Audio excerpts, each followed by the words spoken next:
За, сайн бацхан автомобиль хэрэгстэй та бүхэнд энэ өдрийн мэндийг хүргэе. За, өнөөдөр өдрөө цэцэрлэгтэй хоёр уламжлалцсаар ерөнхийдөө санхүүгийн цэцэл дээр болон улс төрд ойр болж байгаа сонирхолтой сэдвүүдийн талаар ярилцъя гэж бодлоо.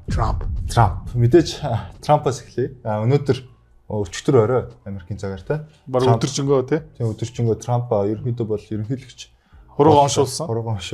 Тангараа өргөсөн. За, Трамп ерөнхийлөгч босноос бас нөгөө Ши Жинпинтэй нэг дуудлага хийсэн байгаа шүү дээ. Тэгээд Азийн хвцаанууд дэлтэйчгүй өслөө. Тэгэхдээ доллар унсан байгаа. Тэгэхээр ерөнхийдөө Трамп ямар нөлөөтэй байна вэ хөрөнгөний зах зээлд? Савлгаатай.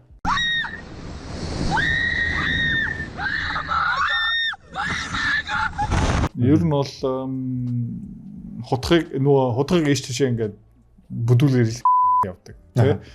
Гэхдээ ерөнхийдөө дэлхийг сүрүүлэх зорилго маань хонд ерөөсөй байхгүй зүгээр ерөнхийдөө эхлээд чиний гэр орлоо ингээд дайраад орчоод хөлөө ингээд тавьчаад гутлаа тайлахгүйгээр шавартай гутлаа ингээд орчоод за намайг яаж гаргамаар байна. Тий би гармаар тань л да. Гэхдээ чи надад айтаахан шиг санал тавих хэвээр. Ерөнхийдөө хилцэл яаж эхэлдэг юм бэ гэх юм бол эхлээд нэг урдсан байдлаар янз бүрийн ингээд тий хоорондоо яриад за ингүүл яаж юм биш заяа. Шууд анхны нүүлгэлт хийгээд нөө шатар гэж үзэх юм бол чамаа эхлээд мат дээр тавиад за одоо яах юм гэл асуудаг байхгүй. Тиймэрхүү хэлцүүдийг явуулж байгаа. Тэгээд олон улс дээр тийм хэлцэл хийдэг хүн баг байхгүй. Бүгдээрээ уламжлал улс төрч тий зөөлхөн айдуу тиймэрхүү аргаараа хэлсэн их гэж үздэг. Трамп бол тийм биш ээ. Яг авмаар байгаа юм тодорхой. Би нэг авмаар. Чинад юу гэх юм. Тэгээ хамгийн том хөшүүрхтэй тэрийг үргэлж ерөөсөө ичихгүй ашигладаг. Ерөнхийдөө Трамп гарч ирснээр дотоодын инфляцийг тодорхой хэмжээнд өсгөн гэж хүмүүс үздэг байгаа. Та энэ талаар юу гэж бодож байна? Тэгээ татварыг өсгөнө гэдэг чинь Америк руу гарч байгаа барааны өртөг өснө гэсэн үг шүү дээ. Тэр инфляц гэсэн үг байхгүй юу? Хоёрдугаар Трампын сангийн яам маш мундаг хүнийг тавьсан л та. Бесонт гэд хөрөнгө оруулагч олон улсын бараг тэрбумт болцсон. Өөрийнхөө хөдөлмөрөөр дэлхийн санхүүгийн зах зээлийг бүр ингээд зүгээр онлоороо биш тий энэ Janet Yellen, өмнө Bernanke гэх мэт янз бүрийн хүмүүс сангийн яам төв банк дээр ажиллаж байгаа даа номын хүмүүс явж байгаа. Одоо Америкийн сангийн яамыг удирж байгаа хүн Secretary of the Treasury тий супер туршлагатай хүн ирж байгаа. Тэгээ эх жилдээ тэд нар юу гэсэн юм бэ гэх юм бол ойролцоо 7-8 их 80 долларын зээлийг дахин санхүүжүүлэх гэсэн. Энэ ондоо Америк улсын 7-8 их 80 долларын зээлийн хугацаа дуусж байгаа. Тэгээд зээлээ төлдөг улс ерөөсөй байхгүй. Хаач байхгүй. Ер нь дандаа roll over хийдэг. Сунгадаг, зээлийн сунгадаг. Тэгээ тийм ажил хийх ёстой. Тэгээ энүүгээр дамжуулаад 7-8 их 80 долларыг шинээр татах ёстой болохоор тэр хүмүүст юу байх ёстой? Сонирхолтой байх ёстой. Ашигтай байх ёстой. Тийм учраас хүүн өсөд байгаа. Америкийн засгийн газрын бондын хүү өсөж байгаа. Энүүгээрээ дамжуулаад юу болж байна гэх юм бол Америкийн засгийн газрын бондын хүү өсөөд тэ 5-6% болоод ирчих юм бол нөгөө том мөнгөтэй 100 тэрбум, 10 тэрбум, 20 тэрбум хөрөнгө оруулалт хийдэг хүмүүс нь бодож байгаа шүү дээ. Хувьцаал уу хийх үү? Эрсдэлтэй. Эсвэл баттай 6-7% өгөөчтэй үнэт цаас авах уу? Тэгээ ерөөдөө одоо үнэт цаасын хүүн өнгө өсөд ирэхээр тэр хувьцааны үнэлгээнд дэр дарамт болж байгаа. Тэг гих мэд чинь тиймэрхүү инфляцууд болж байгаа. Тэгээ доллар өсөх магадлал маш өндөртэй. Тэ? Яг гэх юм бол долларын хүү өсөж байна гэдэг чинь цаана Европ байна уу, Азид байна уу компаниуд иргэдүүд долларын зээл авцсан болохоор тэрийг төлөх өртөх нь өсөд явж байгаа. Шинээр доллар авах нь үнэтэй болж байгаа. Одоо долларын ханш өртөх нь юу юм бэ гэх юм бол хүүгээрээ ингээ өсөд явж байгаа. Илүү олон хүмүүс одоо долларын араас нь явна. Тэгээ илүү олон хүмүүс долларын араас явхаараа тий долларын өртөг өсөд байгаа байхгүй. Хүмүүс еврогоо зараад доллар авч байгаа. Төгрөгөө зараад доллар авч байгаа. Юана зараад доллар авч байгаа. Японочууд бас яг адилхан. Йенэ зараад долларын араас явж байгаа. Долларын эрэлт өсөж байгаа болохоор доллар үргэлжлүүлээ өсөх байхаа. Тий. Долларын индекс хальт унсан. Гэхдээ буцаа үргэлжлүүлээ өсөх байхаа. Саяас нөгөө тарифын талаар хальт ярьлаа шүү дээ. Энэ одоо импортлогдож байгаа бараа бүтээгдэхүүний татвар.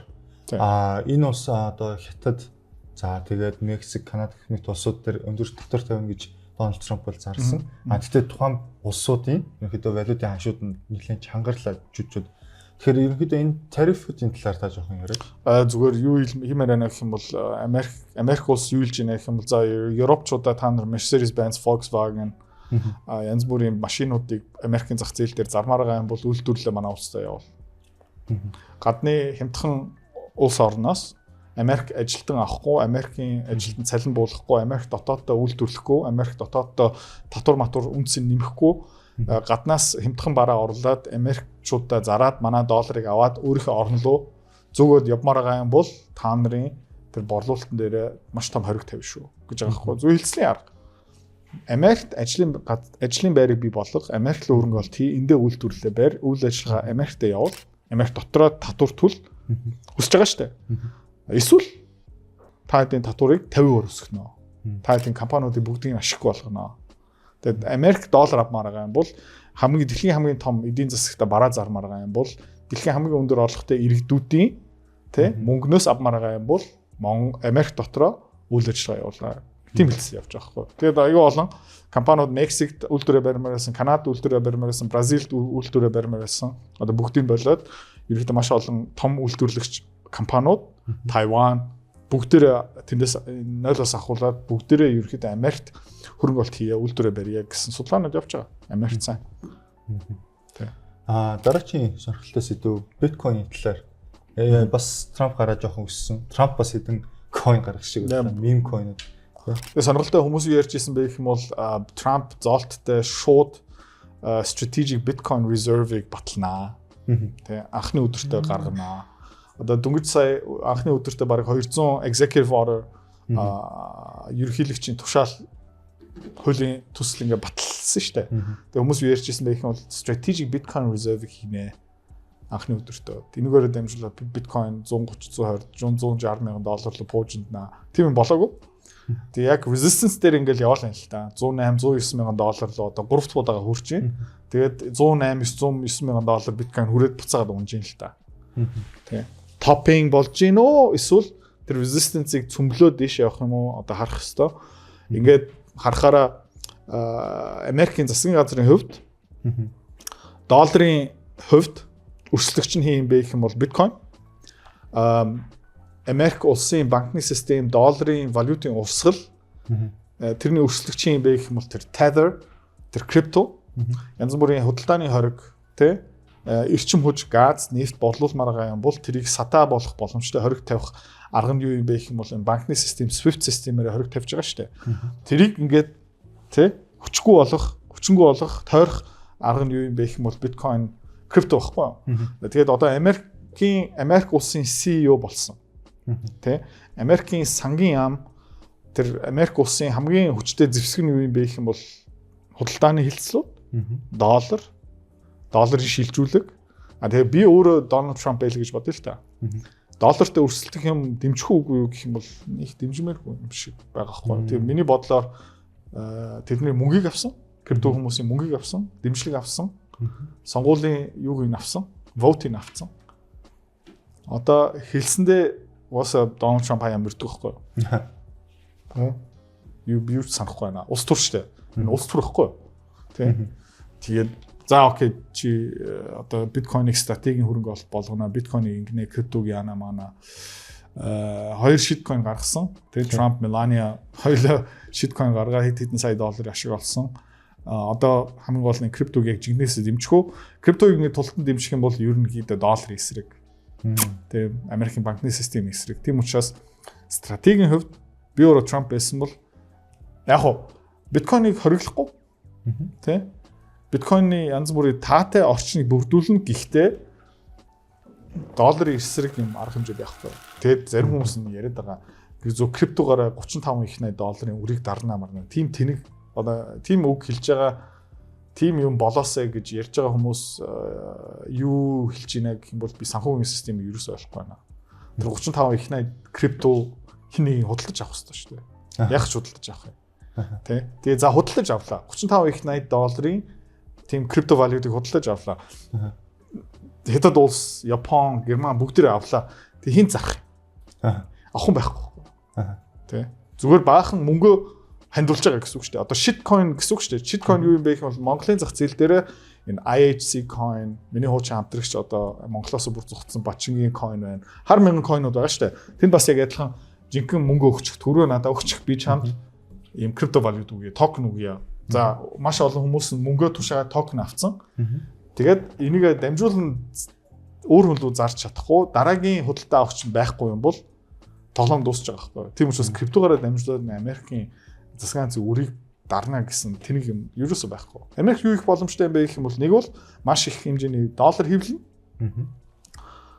35 их 80 долларын үр байгаа. Долларын нийлүүлэлтийг нэг нугалчих юм бол долларын үнц нь буурч штэ. Тэ 35 их 80 долларын үр тэ 50%-аар багасж байгаа штэ бодит үнэлгээгээр. Окей. Чиний Герман дотор 20,000 төгрөг байлаа гэж бодъё. Тэ доллар төгрөгийн ханш 2,000 та байсан. Гинт долларын төгрөгийн ханш 4,000 болоод ирэх юм бол чиний Герман дотор байгаа 20,000 төгрөгийн худалдаа авах чадвар 50%-аар буурсан штэ. Тийм учраас бас үрийн дарамт нь буурч байгаа байхгүй юу? Тэ Америк яг тийм тактик явуулах хаа. Энэ үрийг яаж менеж хийх юм бэ гэх юм бол инфляцаар менеж хийх хаа.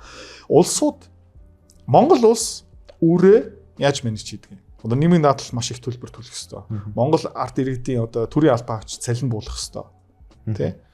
Ард түмнээс маш их зээл авж байгаа, татвар авж байгаа. Монгол улс өөрийнхөө үр яаж менеж хийдэг юм бэ гэх юм бол үргэлж инфляцаар. Европ үрээ яаж менеж хийж байгаа? Инфляцаар. Испани үрээ яаж менеж хийсэн? Инфляцаар. Грек улс үрээ яаж менеж хийсэн? Инфляцаар. Венесуэла үрээ яаж менеж хийсэн? Инфляцаар. Аргентин үрээ, песо үрээ яаж менеж хийсэн бэ? Инфляцаар. Америк яаж үрээ менеж хийх вэ? Инфляцаар. Мөнгө хөвлөл шийдчихнэ. Тэ? Шинэ доллар өгнө мэ.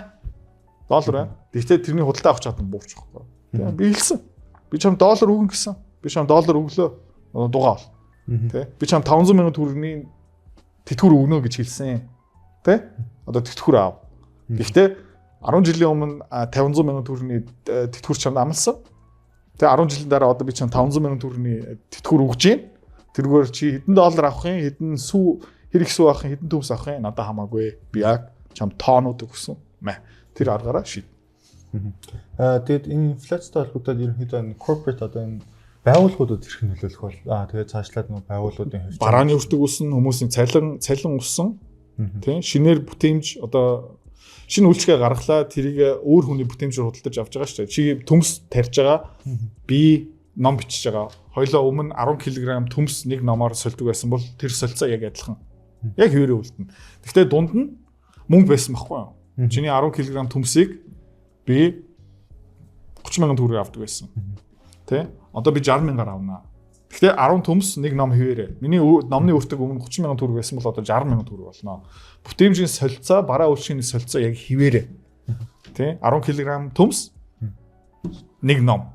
Гэхдээ тоон нэг нугарч байгаа байхгүй юу? Окей. За тэгээ шинээр бүтээж байгаа, шинээр ургаж байгаа төмс, шинээр хэвлэгж байгаа ном дээр асуудал байхгүй. Бүтээмжийн одоо үнцний солилцоо яг адилхан. Юу нөлөөлдөг юм бэ гэх юм бол өмнө байсан мөнгийг нөлөөлж байгаа байхгүй юу? Чи одоо нэг найзаа сая төгрөг зээлсэн байсан. Одоо мөнгө төгрөгийн ханш 2 нугарчлаа. Яг бодтой өмнө чи тэр 500 сая төгрөгийн үрийг хэдхэн за мэдхгүй нэг 500 кг төмсөөрөө дарчих байсан бол тий? Одоо 250 кг төмсөөр дарчих واخгүй.